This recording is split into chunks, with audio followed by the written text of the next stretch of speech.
Halo Lovelka, terima kasih kamu sudah mengklik dan menonton video ini.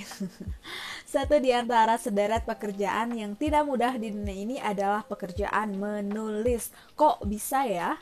Bukannya orang-orang pada bisa menulis, apalagi mereka yang sekolah. Itu artinya mereka bisa menulis dong. Iya, itu hal yang benar. Hampir semua orang bisa menulis, minimal menulis namanya sendiri. Namun, kenyataannya banyak di antara kita yang belum bisa menulis secara baik dan benar.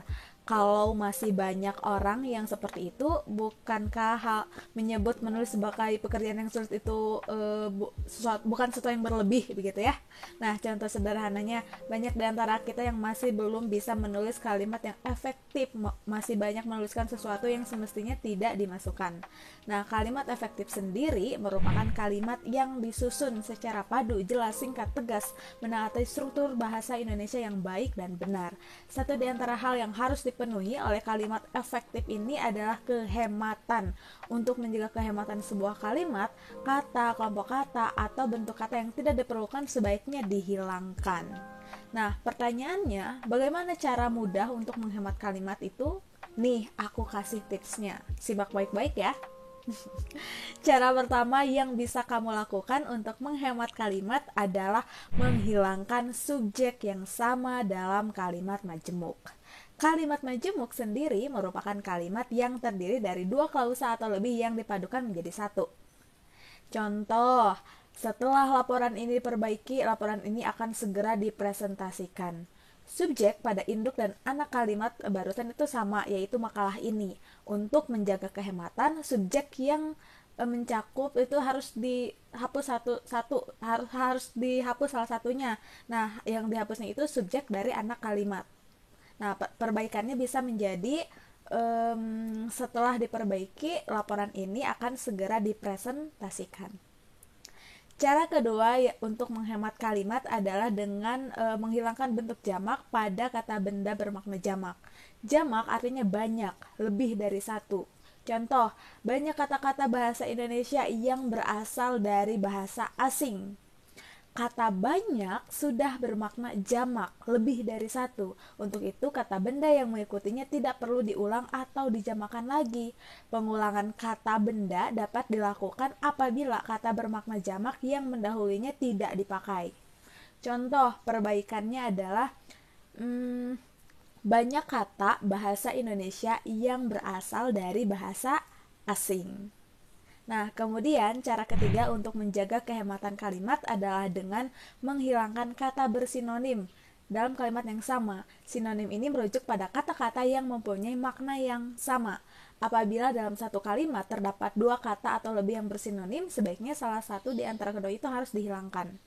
Contoh, dia bekerja keras demi untuk menghidupi anak dan istrinya. Demi dan untuk adalah dua kata yang memiliki makna yang sama. Untuk menjaga kehematan, sebaiknya kita memilih salah satunya. Contoh perbaikannya bisa dengan dia bekerja keras untuk menghidupi anak dan istrinya, atau dia bekerja keras demi menghidupi anak dan istrinya. Cara keempat yang bisa dilakukan untuk menghemat kalimat adalah menghilangkan kata superordinat hipernim pada kata yang merupakan subordinat atau hiponim. Contoh, ayah mengenakan baju berwarna kuning. Berwarna adalah superordinat dari kata kuning. Kata kuning termasuk ke dalam warna, yaitu kata yang memiliki makna lebih umum dan di dalamnya mencakup kata-kata yang lain, misalnya merah, hijau, biru, dan lain-lain. Dengan kata lain, kata kuning adalah kata yang maknanya lebih khusus masuk ke jajaran warna. Untuk menjaga kehematan, kata berwarna yang merupakan superordinat atau hipernim dari kata kuning harus dihilangkan. Contoh perbaikannya, ayah mengenakan baju kuning. Jelas ya? Oke, semoga bisa dipahami ya.